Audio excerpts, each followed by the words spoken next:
Naisip nyo na ba kung bakit parang laging may personal na galit ang pusa sa daga? Kasi hindi lang to simpleng habulan eh. Sa likod pala niyan, may kwento ng isang malalim na sugat, isang trahedya na nagsimula sa isang pangakong nasira. Halika't alamin natin ang buong kwento. Yan yung tanong. Siguro iisipin ng karamihan, simple lang yan. Predator versus prey. Pero, paano kung sabihin ko sa inyo na ang sagot mas komplikado at mas masakit pala kaysa sa inaakala nating lahat? Oo, tama yung narinig nyo. Ang pinagmulan pala ng lahat ng ito ay hindi dahil sa likas na away, kundi dahil sa isang tiwalang sinira. At saan pa nangyari? Sa gitna ng isang delubyo. Tara, balikan natin kung paano nagsimula ang lahat. Noong unang panahon, sa isang maliit at napakatahimik na isla, may dalawang nilalang na kung iisipin mo parang imposible talagang maging matalik na magkaibigan. Sino pa ba? Kundi ang pusa at ang daga. Magkaiba sila, di ba? Pero yung pagsasama nila, grabe, perfect combination. Yung pusa, siya yung malakas at matatag. Siya ang taga-igib ng tubig. Tapos yung daga naman, kahit maliit, siya yung mabilis, yung tagahanap ng pagkain. Kumbaga, sinusuportahan nila ang kahinaan ng isa't isa. Ganyan katindi yung teamwork nila. At ang pinakapundasyon ng pagkakaibigan nila, isang sagradong panata. Isang sumpang binitiwan nila sa isa't isa na kahit anong unos ang dumating, hinding-hindi nila iiwan ng isa't isa. Akala mo, unbreakable. Pero, alam niya naman, di ba? Lahat ng magagandang bagay sinusubok. At isang gabi, yung payapaan nilang isla ay biglang sinubok ng kalikasan sa paraang hindi nila inaasahan. Bigla na lang nagdilim ang langit, tapos yung tubig dagat, grabe, ang bilis tumaas. Nilamon yung buong tahanan nila. Wala silang ibang pagpipilian, kailangan nilang lumikas, umakyat sa pinakamataas na bahagi ng bundok para lang makaligtas. So isipin niyo yung eksena. Sa gitna ng kaguluhan ng rumaragas ang tubig at nakakabinging kulog, ang tanging pag-asa na lang nila ay ang kanilang pagkakaibigan. At dito, ipinakita ng pusa yung katapatan niya.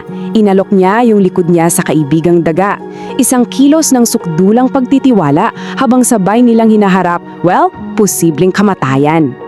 Pero yung paglangoy sa gitna ng baha, hindi yan biro. Habang tumatagal, unti-unting nauubos ang lakas nila.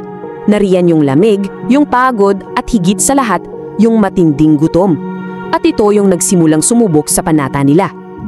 At dito na nangyari yung hindi inaasahan. Ang sandaling magbago sa kanilang tadhana, magpakailanman. Pagtataksil, di ba ito yung pinakamasakit na paraan para sirain ng isang relasyon? Yung tiwalang buong-buo mong ibinigay, bigla na lang sinuklian ng pananakit? Dahil sa desperasyon, dahil sa gutom at paggalito, nakalimutan ng daga ang kanilang sumpaan. Sa gitna ng walang katapusang tubig, ang tanging nakita niyang maaring makain ay ang tenga ng sarili niyang kaibigan at kinagat niya ito. Yung sigaw ng pusa, hindi lang yun dahil sa sakit ng kagat, mas malalim pa doon. Yun yung sakit ng pagtataksil. Sa isang iglap, sa isang kagat, yung sumpaan nila, nagkalamat at tuluyang nabasag. Nang sa wakas ay makarating sila sa pampang, hindi na sila yung dating magkaibigan. Imposible na. Yung sugat sa tenga ng pusa, naging permanenteng simbolo na ng isang sirang pangako. At doon, yung pusa naman ang nagbitaw ng sarili niyang sumpa, isang pangako ng walang hanggang paghihigante. Bawat daga na makikita niya ay magiging paalala ng sakit na naramdaman niya nung gabing yon. Grabe no, ganun kabilis nagbago ang lahat. Ang dating magkakampi, ngayon mortal na magkaaway na. Ang tiwala, napalitan ng pagtataksil at ang kanilang pagkakaibigan, naging isang walang katapusang habulan. At iyan pala ang alamat sa likod ng alitan ng pusa at daga. Hindi lang pala ito simpleng laro. Isa pala itong walang hanggang paalala ng isang tiwalang minsan ay binuo, pero winasak din ng isang kagat. At ito yung tanong na iniiwan sa atin ng alamat na to, di ba? Ang pagtataksil ba ng isang kaibigan, may kapatawaran pa? O may mga pagkakamali ba na sadyang nagiiwan ng sugat na hindi na kailanman maghihilom?